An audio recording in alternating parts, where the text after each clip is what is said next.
Gentleman yields back. The chair now recognizes the gentlelady from California's 7th District for 5 minutes for questions. Thank you very much, Mr. Chairman, and thank you for all the witnesses for being here today. Unfortunately, it's a little difficult to take this hearing seriously while President Trump and Elon Musk are dismantling federal agencies and ignoring the laws that Congress has passed. As members of Congress, we're elected by our constituents to come here and do the serious work of thoughtfully considering how to change the law, not to surrender power to the executive branch and unelected billionaires. Businesses thrive in America because they can count on our legal system to be fair and consistent.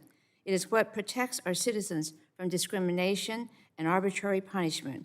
It is what protects our democracy from becoming one of corrupt, despotic regimes that we have fought throughout our history. The president is taking this country down a dark path, shutting down federal programs people depend on, freezing payments for life-saving treatments, giving Elon Musk, the richest man in the world, privileged access to sensitive data. He is ignoring the laws passed by Congress, ignoring a court order, and usurping the separation of powers enshrined in our Constitution. I urge my colleagues to ask yourselves, how far is too far? I find it ironic we are here today to talk about unleashing American energy.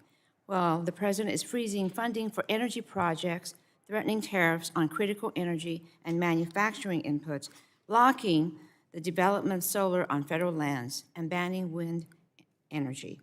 So, yes, and Republicans on this committee are planning to claw back billions of dollars in funding for American energy projects, taking money out of Americans' pockets. That is not unleashing American energy. Mr. O'Connor, what is the fastest growing source of electricity in this country? According to the EIA, I think it's solar. Okay. After solar, what is the second biggest source of new capacity on the electric grid? Storage. Okay. And after storage, you mean batteries? Is that right? Batteries, yeah. Okay. And then the And third, then, oh, go ahead. and then, okay. And then what after that? Wind. Okay. The top three sources of new energy in America are solar, batteries, and wind, and it's not even close. The Energy Information Administration reported over 59 gigawatts of new solar, batteries, and wind in 2024 alone.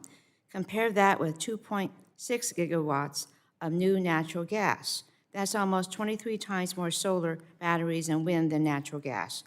Mr. O'Connor, very briefly, why are power companies building so much solar, batteries, and wind? Yeah, I think for several reasons. One, they're lower cost. Two, they can be brought online more quickly. Three, there is a shortage of gas turbines. Okay. And then four, I think there are some broken capacity market constructs, particularly in PJM, that don't induce new investment in thermal generation. Okay. Yet, the president and the Republicans plan to stop new wind projects, claw back funding for rooftop solar, and raise the price of clean energy. That doesn't sound like unleashing American energy. To me, it sounds like a giveaway to the oil industry at the expense of hardworking, everyday Americans. The IRA is all of the above energy. For the last 2 years, we've been hearing from Republicans about an all of the above approach to energy, but I struggle to identify what President Trump is doing for any energy aside from oil and gas. It's a shame, really, because the Inflation Reduction Act, the Bipartisan Infrastructure Law, and the CHIPS and Science Act actually are an all-of-the-above approach to energy. Mr. O'Connor, yes or no, does the Inflation Reduction Act ban natural gas or oil? No, it does not. Okay. In fact, the Inflation Reduction Act was deliberately designed to support an all-of-the-above approach to decarbonizing our energy system, fighting climate change, while reducing energy costs and improving reliability. As Mr. Arnold pointed out in his testimony, the Inflation Reduction Act included funding for carbon capture and methane leak detection, enabling natural gas power plants to continue providing baseload power where necessary while still reducing greenhouse gas emissions. Mr. O'Connor, the Inflation Reduction Act also included a technology-neutral clean energy tax credit. Can you explain that quickly?